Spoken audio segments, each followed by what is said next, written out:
Hello friends, मैं अपनी इस बैंकिंग सीरीज़ के वीडियो में जो टॉपिक डिस्कस कर रहा हूँ रिसेंटली वो related to foreign exchange market है।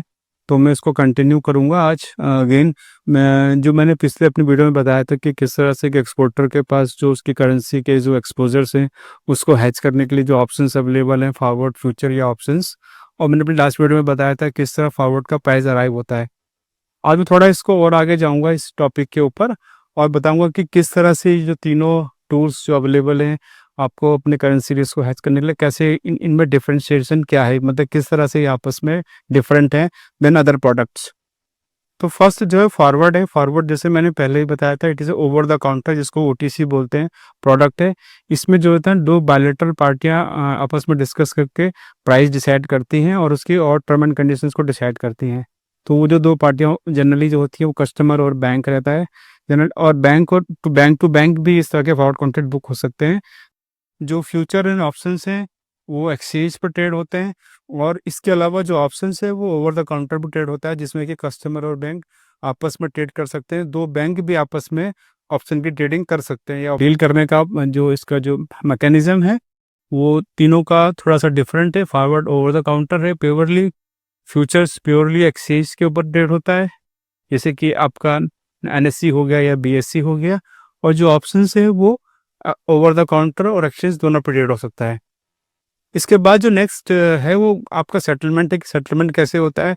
जो फॉरवर्ड्स होते हैं वो ग्रॉस सेटल होते हैं का ऑप्शन इसके पास अवेलेबल रहता है। ग्रॉस सेटलमेंट का मतलब होता है कि जिस दिन भी इसकी मैच्योरिटी होती है उस दिन फॉरेन करेंसीज और आईएनआर आपस में एक्सचेंज होते हैं, या जो करेंसी जिनका भी फॉरवर्ड कॉन्ट्रैक्ट बुक हुआ है वो दोनों करेंसी आपस में एक्सचेंज होती हैं। अगर सपोज करो कोई एक्सपोर्टर है तो एक्सपोर्टर को जो डॉलर रिसीवेबल्स हैं वो बैंक को दे देता है और बैंक उसको आईएनआर दे देता है। इसीलिए अगर किसी इंपोर्टर ने कोई ऑप्शंस में डील किया है तो उसको जिस दिन उसकी मैच्योरिटी होगी उस दिन उसको फॉरेन करेंसी मिल जाती है और उसको बैंक को आईएनआर देने होते हैं। नेक्स्ट है future. Future generally cash settle होता है। ये इसकी एक जनरली जो फ्यूचर का सेटलमेंट प्रोसेस इस तरह से होता है कि इसके जिस दिन भी इसका मैच्योरिटी होती है उससे 2 दिन पहले फ्यूचर की एक्सपायरी हो जाती है। तो अगर हम मंथ एंड की बात करें, जैसे कि अगर 31 जनवरी इज़ अ वर्किंग डे, तो ये जो होता है 29 को एक्सपायर हो जाएगा। 29 को इसकी एक्सपायरी डे होगी। एक्सपायरी डे का मतलब होता है कि इस दिन जो प्राइस आपका मार्केट में होगा, जो फिबिल जो प्राइस डिसाइड करेगा। ये फिबिल एक बेंचमार्क अथॉरिटीज है कि जो कि रेट डिसाइड करती है और रेट पब्लिश करती है 3-4 करेंसीज के, करेंसी पेयर के, जैसे कि USD INR, JPY INR, GBP INR, euro INR के। और जो इसके 29 जनवरी का जो उसका रेट होगा उसके हिसाब से ये कॉन्ट्रैक्ट एक्सपायर हो जाएगा। और जिस रेट पे भी उस दिन फिबिल रेट पब्लिश करेगा उसके हिसाब से इसके आपके जो है कैश सेटल हो जाएगा, मतलब कैश एक्सचेंज हो जाएगा। हाइपोथेटिकली अगर हम माने कि अगर सपोज करो किसी ने कोई फ्यूचर कॉन्ट्रैक्ट बुक किया है 96 के ऊपर, उसने फ्यूचर बाय किया है, मतलब उसने यूएसडी बाय करी है against INR at the rate 96। Ninth को जो भी रेट होगा, मैं सपोज करो उस दिन रेट जो है 98 रुपीज़ है यूएसडी पर आईएनआर, यानी कि जो उसने अपने डॉलर बाय किए 96 के ऊपर, उस दिन वो 98 रुपीज़ में ट्रेड हो रहे हैं, तो उसको यानी कि 2 रुपये का गेन है। तो जो भी उसकी नोशनल वैल्यू होगी, जितना भी अमाउंट उसने बाय किया है उसको 2 से मल्टीप्लाई करके उतने आईएनआर जो है उसको दे दिए जाएंगे कस्टमर को जिसने भी ये कॉन्ट्रैक्ट बुक किया है। इसके अगर हम वाइस वर्सा देखें कि माना सपोज करो उसने 90x पे 96 रुपीज़ पे फ्यूचर सेल किया है करेंसी का, which is going to expire on 29 for maturity of 31 January. तो उस दिन उससे जो है उसके अकाउंट से जितना भी उसने नोशनल, जितना भी उसने सेल किया है उसको 2 से मल्टीप्लाई करके उतने आईएनआर उससे ले लिए जाएंगे। तो इस तरह से ये कैश सेटल होता है। इसमें करेंसीज जो एक्सचेंज नहीं होती हैं, सिर्फ आईएनआर ही जो होता है वो आपका मैच्योरिटी पे कस्टमर को लेना या देना होता है।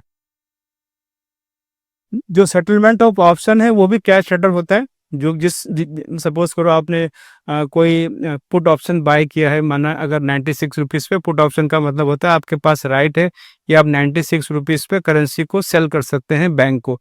तो अगर आपने 96 पे कोई पुट ऑप्शन बाय किया है, 96 पे आपने जो है पुट ऑप्शन बाय किया है, तो आपके पास राइट है कि आप 96 पे बैंक को वो फॉरेन करेंसी बेच सकते हैं। लेकिन अगर सपोज करो जिस दिन ये एक्सपायरी हुआ उस दिन रेट है 98, तो डेफिनेटली आप जो है 96 पे बैंक को वो डॉलर नहीं देंगे, आप 98 पे जाके मार्केट का जो रेट है उसके हिसाब से सेटल करोगे। पर अगर इन केस अगर ये रेट उस दिन 94 हो गया यूएसडी आईएनआर का,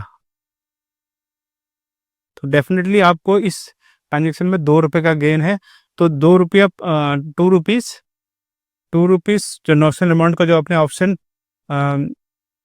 पुट ऑप्शन बाय किया है उसके हिसाब से आपको कैश सेटल हो जाएगा। उतने आपको आईएनआर जो है बैंक प्रोवाइड करा देगा, या एक्सचेंज में किया है तो आपको एक्सचेंज में आपको आपको उतने आईएनआर प्रोवाइड करवा देगा। सिमिलरली इस पे भी जो है यूएसडी या फॉरेन करेंसी का सेटलमेंट नहीं होता, ये भी कैश सेटल होते हैं डिपेंडिंग ऑन की आपने जो है कितने अमाउंट का ट्रांजेक्शन किया है। फ्यूचर जो होता है उसमें जो लॉट रहता है वो थाउजेंड्स यूनिट्स का रहता है, यानी $1000 $2000 के मल्टीपल में अवेलेबल होते हैं। सिमिलरली जो ऑप्शंस भी रहते हैं वो स्टैंडर्डाइज रहते हैं, इसमें भी 1000 2000 उसके मल्टीपल पे ही आपको करेंसी में आप डील कर सकते हैं। पर जो फॉरवर्ड रहता है वो कस्टमाइज हो सकता है, any amount of any round amount any fraction of amount भी आप ट्रेड कर सकते हैं।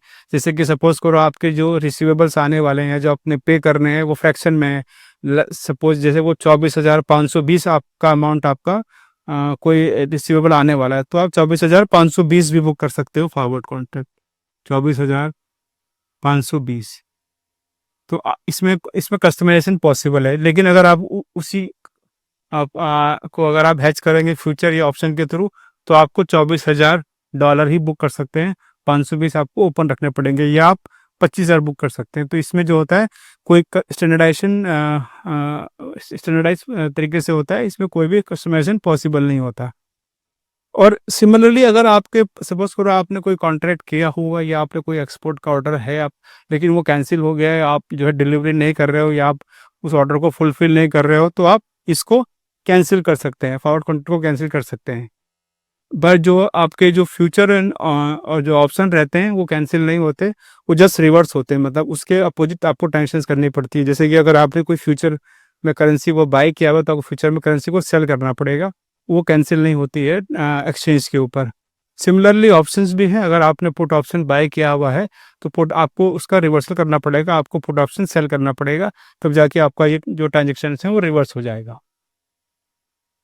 इसके बाद आता है नेक्स्ट आपका एमटीएम, जिसको आपके मार्क टू मार्केट बोलते हैं।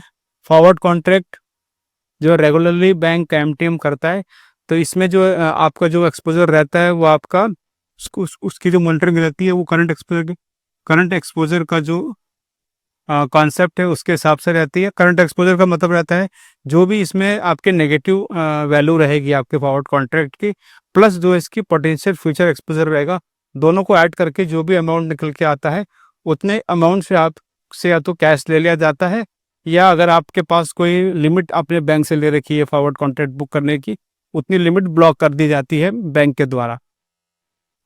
इन केस ऑफ फ्यूचर में आपके पास अगेन जो होता है वो एमटीएम होता है, उसका भी कॉन्सेप्ट सिमिलर है। आपका जो भी आपका करंट नेगेटिव वैल्यू है और प्लस जो उसका पोटेंशियल फ्यूचर एक्सपोजर है, उसका जो अमाउंट निकल के आता है उतने अमाउंट का कैश आपको देना पड़ता है इन case of future contract. Similarly जो ऑप्शन रहता है ये भी आपका, इसका भी एमटीएम जो है वो मोर लेस सिमिलरली होता है जैसे फॉरवर्ड का होता है। इसमें भी आपका जो करंट एक्सपोजर है, जितने भी आपके उस कॉन्ट्रैक्ट की नेगेटिव वैल्यू है, प्लस जो पोटेंशियल फ्यूचर एक्सपोजर जो उस कॉन्ट्रैक्ट के आने वाला है, वो लेके जो है इसका एमटीएम किया जाता है।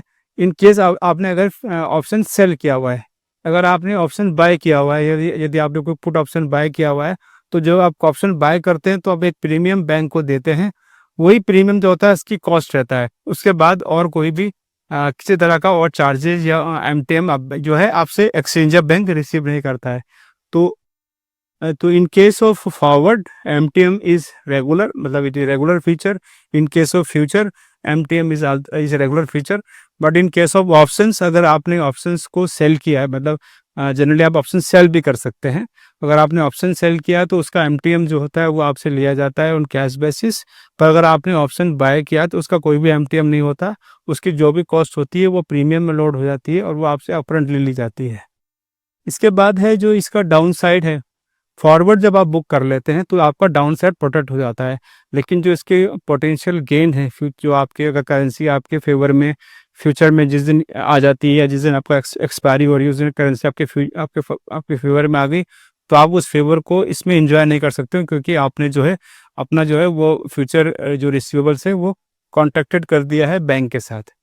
इसी तरह जो फ्यूचर है इसमें भी जो है आपके पास सिर्फ आपका डाउन साइड प्रोटेक्टेड रहता है, आपका जो अपसाइड है वो प्रोटेक्टेड नहीं रहता, यानी कि वो ओपन नहीं रहता, आप उस तरह को एंजॉय नहीं कर सकते हैं।